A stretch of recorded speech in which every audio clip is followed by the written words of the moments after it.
नमस्कार, मी रवींद्र ठाकरे, सहाय्यक पोलीस निरीक्षक, सिल्लोड ग्रामीण.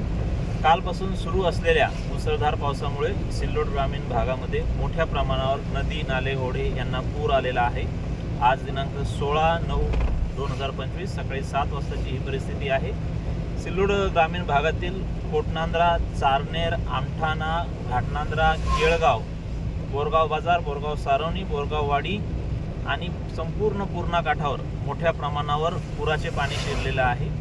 त्यामुळे पूर्णा नदीकाठच्या तसेच चारणा आणि केळणा नदीकाठच्या सर्व नागरिकांना आवाहन करण्यात येते की कोणीही नदीच्या पाण्यामध्ये किंवा पुरामध्ये गंमत म्हणून पूर बघायला या पद्धतीने कोणीही जाणार नाही, याची सगळ्यांनी दक्षता घ्यायची आहे. कोणीही जर कुठे अडकलेले असेल, पुराच्या पाण्यात कोणी सापडलेलं असेल तर त्यांना आपत्कालीन मदतीसाठी पोलीस प्रशासन आणि संपूर्ण यंत्रणा 24 तास रस्त्यावर आहेत. कुठल्याही आपत्कालीन परिस्थितीसाठी आपण 112 या क्रमांकावर संपर्क साधू शकतात. तसेच या संपूर्ण परिसरात प्रशासनाकडून तसेच पोलिसांकडून गस्त करण्यात येत आहे. तरी सर्व नागरिकांना आव्हान आहे की कोणीही विनाकारण घराबाहेर पडू नये किंवा पुराच्या पाण्याकडे जाऊ नये. कुठलीही जीवितहानी होणार नाही याची सगळ्यांनी दक्षता घ्यायची आहे. दिलेल्या सूचनांचं सगळ्यांनी पालन करून प्रशासनास सहकार्य करावे. धन्यवाद.